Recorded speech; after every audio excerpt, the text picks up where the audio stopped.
నమస్తే, మీరు చూస్తున్న అగ్నిస్. నేను మీ రామకృష్ణ. ప్రకాశం జిల్లా పెద్దారెడ్డి మండలం పోతంపల్లి గ్రామ ప్రజలు నీటి కోసం రోడ్డెక్కారు. ఖాళీ బిందెలతో నిరసన వ్యక్తం చేస్తూ మాకు నీరు లేక ఇబ్బంది పడుతున్నామని అధికారులు కానీ రాజకీయ నాయకులు కానీ పట్టించుకోవడం లేదంటూ నిరసన వ్యక్తం చేశారు. దాదాపు 2-3 గంటల పైన ఈ యొక్క నిరసన కార్యక్రమం జరగడంతో ట్రాఫిక్ స్తంభించిపోయింది. మా సమస్య తీర్చే వరకు నిరసన కార్యక్రమాన్ని విరమించమని సందర్భంగా పోతంపల్లి గ్రామ ప్రజలు స్పష్టం చేశారు. విషయం తెలుసుకున్న Errapalem TDP incharge Gudur election బాబు తక్షణమే స్పందించి అధికారులతో మాట్లాడారు. గంటల వ్యవధిలోనే నీటి ట్యాంకర్లను పంపించారు.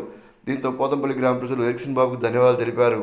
గ్రామంలో శాశ్వత నీటి పరిష్కారానికి కృషి చేస్తున్న సందర్భంగా గూడూరు ఎలక్షన్ బాబు పోతంపల్లి గ్రామ ప్రజలకు స్పష్టమైన హామీ ఇచ్చారు.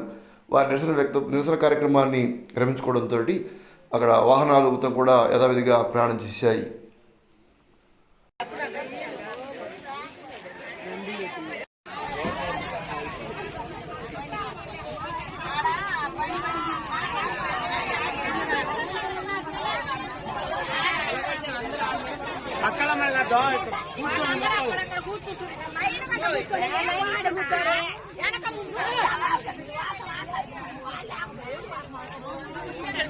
Thank you for watching Agri News.